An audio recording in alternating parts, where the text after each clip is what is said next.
Senior xenobiologist Vaxteri adjusted her sensory membranes as she studied the data scrolling across her holoscreen. After 3 centuries of analyzing newly discovered species, she thought she'd seen everything. She was wrong.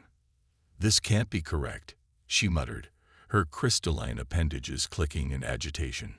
"Run the behavioral analysis again."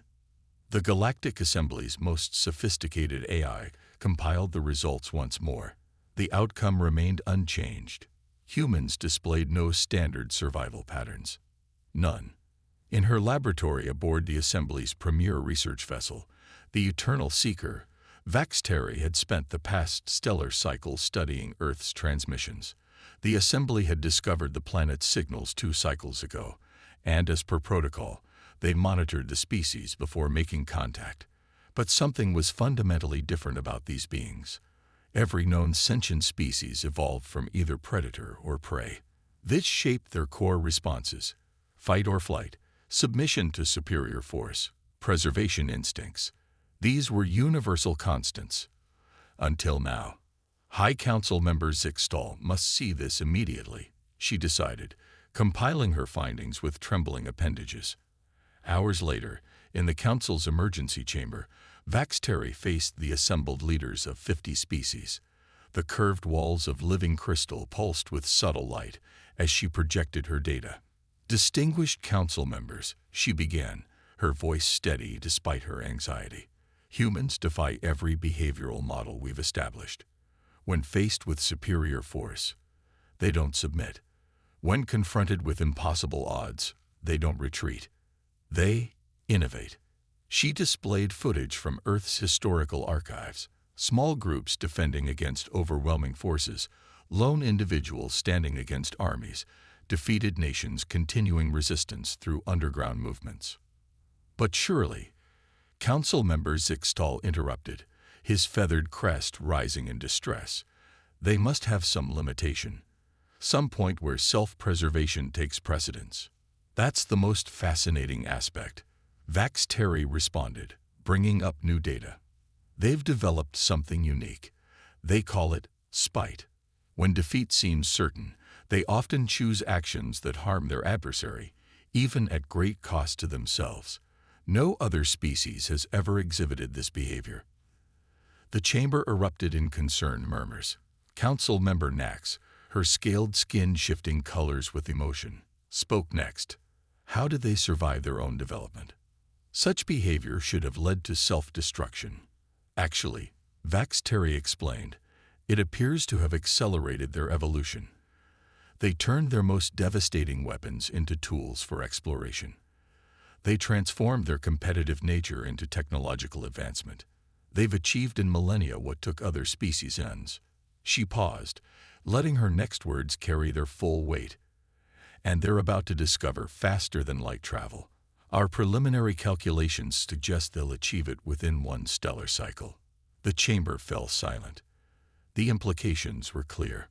Soon, humanity would join the galactic community, ready or not. "There's more," Vaxteri continued. "We've discovered evidence that 3 advanced civilizations attempted to contain Earth during its pre-industrial period. All 3 disappeared without a trace. The only records we have are human stories about fighting off alien invaders, stories most of their own people dismiss as myths."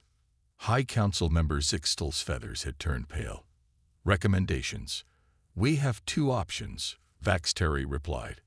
"We can attempt to contain them, knowing that every previous attempt has failed catastrophically, or we can welcome them, understanding that their integration will fundamentally change our society." She displayed one final piece of data: a human child getting up after falling, again and again, until they mastered walking. They have another unique trait. They call it determination. When they decide to achieve something, they simply don't stop, ever. The council chamber erupted in debate. Some advocated for immediate containment, others for careful observation, and a few brave souls suggested direct contact. As the arguments raged, Vaxteri added a personal note to her report. "Perhaps what makes humans truly unique isn't their inability to surrender, but rather their ability to transform that trait into progress. They don't just refuse to submit to their limitations, they transcend them. The question isn't whether they'll change the galaxy, but how we'll adapt to the change they bring. The Eternal Seeker's sensors detected the first human faster-than-light test 3 days later. The galaxy would never be the same. The Galactic Assembly's observation post Zenith 7 hung silently in deep space, its crystalline structure designed to be nearly invisible against the cosmic background. Inside, Observer Chief Corell watched the unfolding situation with growing fascination. "They've lost contact with their colony ship," he reported to the Assembly's Emergency Response Council. "The vessel suffered a catastrophic drive failure near the Maelstrom Nebula. By our standards, the situation is unsurvivable." The human colony ship Horizon's Dream had attempted its first long-range FTL jump 3 days ago. Something went wrong. Now it drifted in one of the most dangerous regions of known space, where radiation storms could tear apart even hardened vessels. Standard protocol was clear: mark the region as a tragedy zone and move on. No species would attempt a rescue in the Maelstrom, yet the humans were launching a rescue fleet. "They call it the Lazarus mission," Corell explained, his sensor stalks wavering in disbelief. "They've modified their ship's shields with experimental technology that hasn't even been properly tested. The radiation levels will still be lethal with extended exposure, but they're going anyway." Council member Vexna's scales shifted to a concerned purple. Have they not been informed of the survival odds? They have. Their response was unusual. Corell played back the transmission from the human rescue fleet commander. "Never tell me the odds." The rescue operation defied every established safety protocol. The humans divided their fleet into small teams, using the radiation storms themselves as cover. When their shields began failing, they rotated ships, letting each vessel cool down while others pushed forward. "Fascinating," commented Dr. Zarix, the Assembly's chief synopsychologist. "They're treating lethal danger as merely another obstacle to overcome. Look at their neural patterns. Their stress responses actually seem to be enhancing their performance." The rescue fleet located the Horizon's Dream on the 4th day. The colony ship's hull was breached, its systems failing. Standard procedure would be to document the loss and retreat. Instead, the humans began repairs. In radiation suits that could fail at any moment, they worked in short shifts. When the suits reached critical levels, they switched teams. No one retreated. "Their bodies are literally breaking down," Dr. Zarix noted, monitoring their medical data. "Yet their determination is increasing." This defies every known stress response model. On the 6th day, the impossible happened. The Horizon's Dream systems came back online.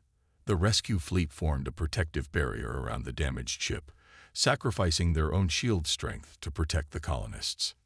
"Listen to their communications," Corell said, broadcasting the rescue fleet's channels. The humans were joking, their laughter echoing through the static despite their dire situation. They named radiation storms after ancient gods, turned their survival readings into competition scores, and celebrated each small victory as if they'd already succeeded. They're not just enduring, Dr. Zarix realized. They're transforming the experience. Where we see inevitable failure, they see opportunity. The rescue fleet emerged from the Maelstrom 7 days after entering. Every ship had sustained severe damage. Radiation exposure had affected every crew member, but they didn't leave anyone behind.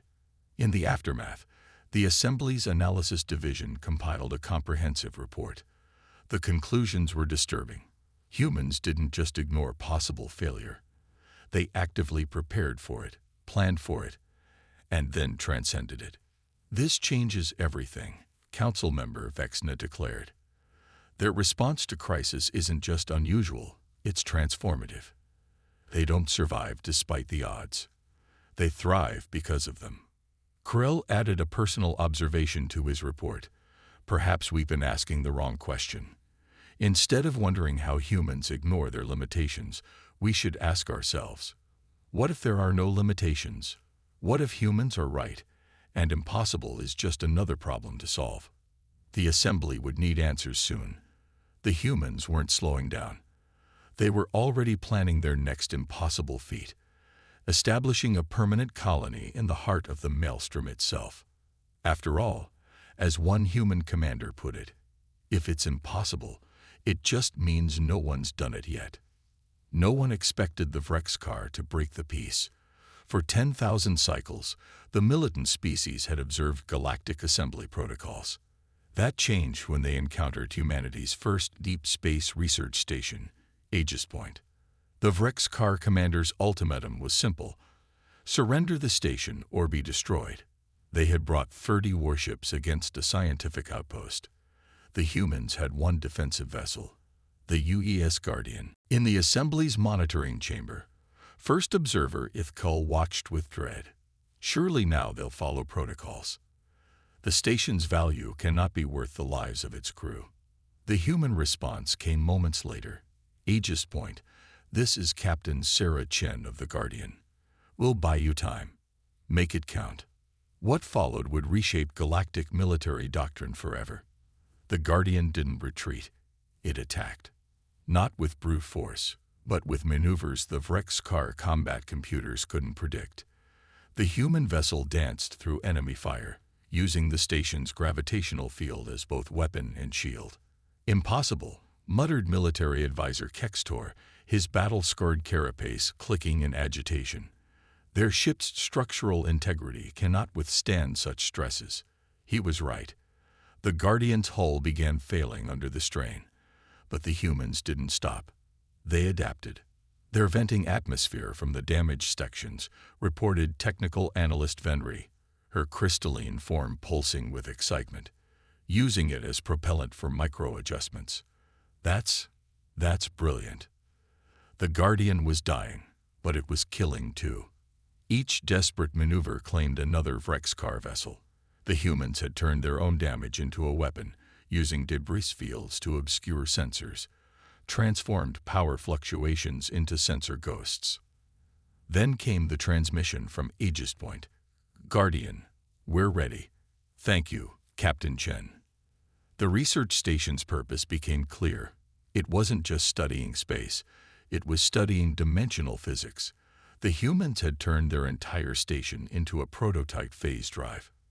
Energy signatures are off the scale, Venri reported. They're attempting to shift the entire station into subspace. The calculations required. One mistake would tear reality apart. The Vrexkar, realizing the danger, concentrated all fire on the station.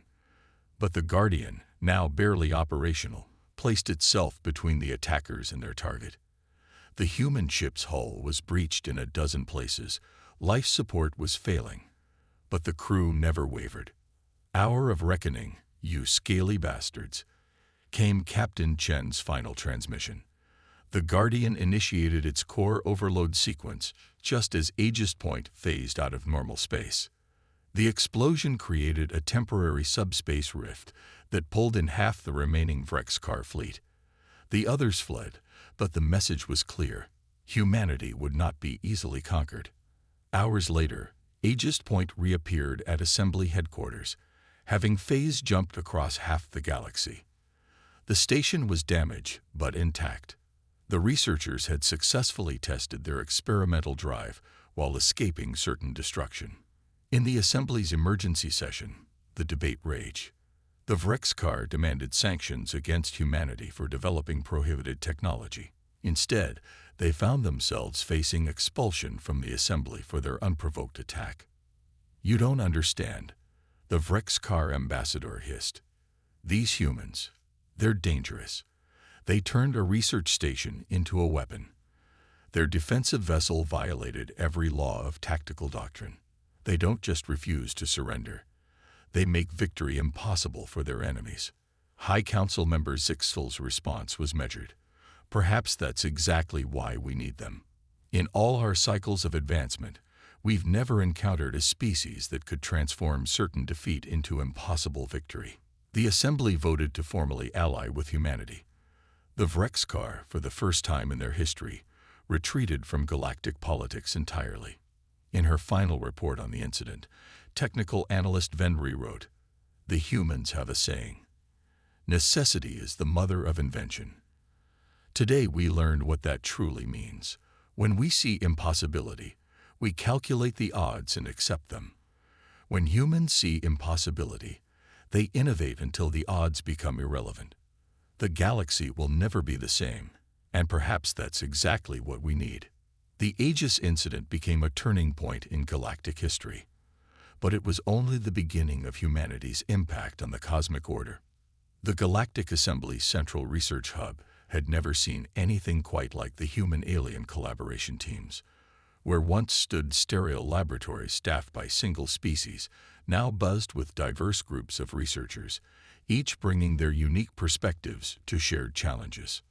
Dr. Maya Rodriguez stood before the Assembly's Science Council, her holographic presentation showing the latest breakthrough, a fusion of human determination and Xyn-theory crystal technology. By combining your species' living crystals with our quantum mapping techniques, she explained to the amazed council, "We've created something entirely new, adaptive smart materials that can learn from experience." The Xyn-theory representatives' crystalline forms pulsed with excitement. For millennia, they had shaped their living crystals through careful, methodical processes. The humans had suggested simply asking the crystals what they wanted to become. In another section of the hub, Commander Jack Chen, no relation to the famous Captain Chen of the Guardian, worked with Vrexcar expatriates who had abandoned their species' militant isolation. Together, they transformed weapons of war into tools of exploration. "Your plasma cannons," Chen explained to his scaled colleagues, "with slight modifications, can create stable wormholes. You were so focused on their destructive potential, you never considered they could connect rather than destroy." The Assembly's Cultural Exchange Director, Levax, observed these collaborations with growing fascination. "They don't just adapt to other species," she noted in her reports. "They help us adapt to them. And in doing so, we all become something greater." But not everyone embraced the changes. The conservative coalition, led by species who had held power for millennia, saw human influence as a threat to galactic stability. "These humans," coalition speaker Mex Thor declared in a closed session, "they're changing too much, too fast. Our societies have evolved over millions of cycles to achieve perfect balance. Their chaos threatens everything." The coalition's concerns weren't entirely unfounded. Human influence had begun reshaping galactic society in unprecedented ways. Species that had never cooperated were forming alliances. Ancient enemies were finding common ground in human-inspired innovation. The breaking point came when the humans proposed opening the Assembly's restricted archives, centuries of accumulated knowledge deemed too dangerous for general access. "Knowledge isn't dangerous," argued Dr. Rodriguez before the Assembly. "Fear of knowledge is dangerous. We've proven we can transform your most destructive technologies into tools of progress. Imagine what we could do with your accumulated wisdom." The debate split the Assembly. Conservative species saw it as the final threat to their power. Progressive ones saw an opportunity for unprecedented growth. The deadlock was broken by an unexpected source. The Vrexcar expatriates. Their representative, Scale Commander Zexcar, addressed the Assembly. "We once saw humans as a threat because they refused to accept limitations. We tried to destroy them for it. But look what happened instead. They turned our aggression into partnership. They transformed our weapons into tools of creation. They didn't just refuse to surrender to us. They refused to surrender to the very concept of impossibility. And they taught us to do the same." The Assembly voted to open the archives.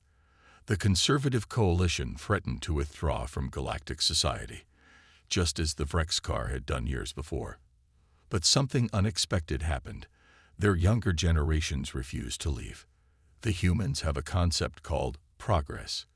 A young Xyn-theory crystal shaper told the Assembly. "It means moving forward despite fear, despite uncertainty. They've shown us that evolution isn't just about survival. It's about transformation." The coalition's power crumbled not through conflict, but through innovation. Their own people chose progress over tradition, possibility over limitation.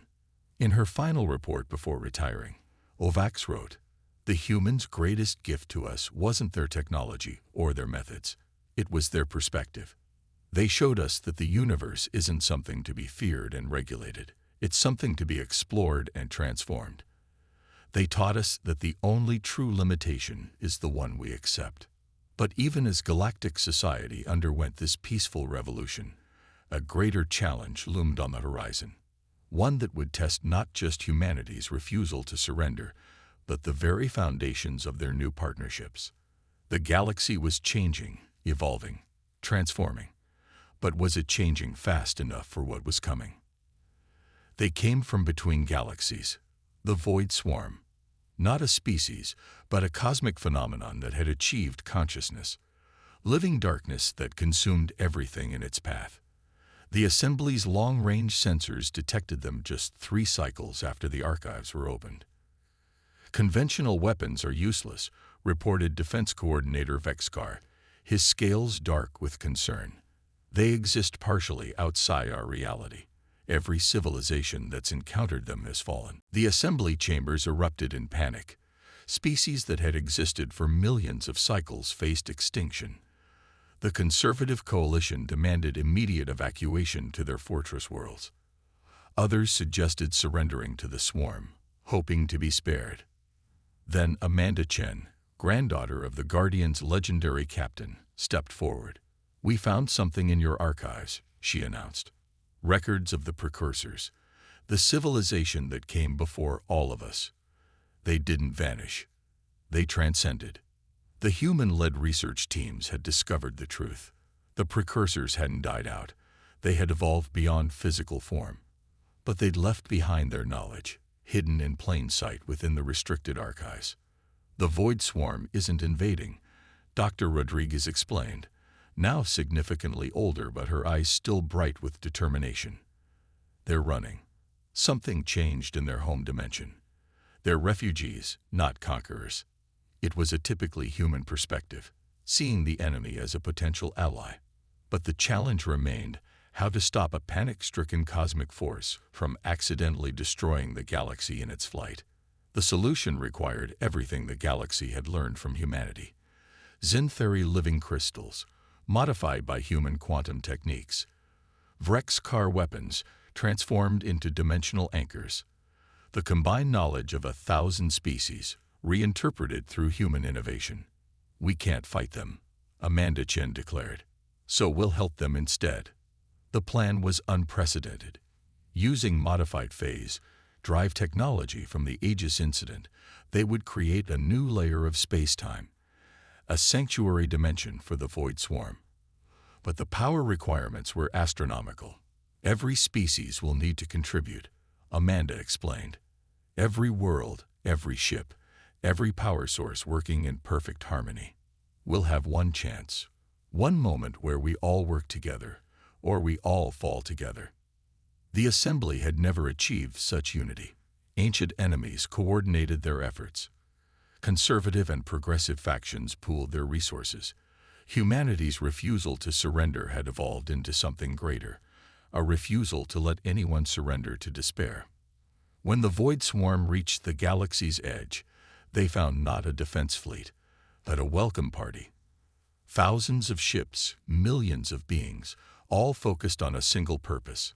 Not survival, not victory, transformation. The dimensional shift was like nothing the galaxy had ever seen.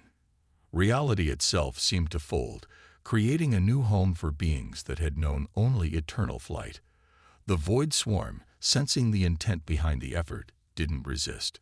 They flowed into their new sanctuary, their cosmic terror transforming into cosmic gratitude.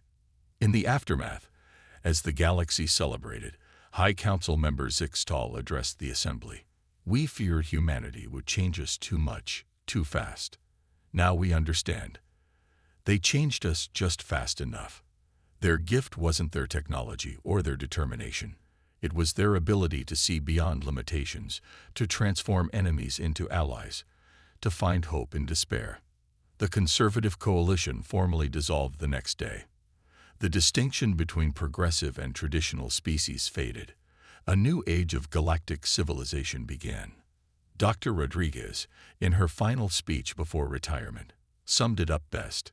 Humans never learned to surrender because we always saw another way forward.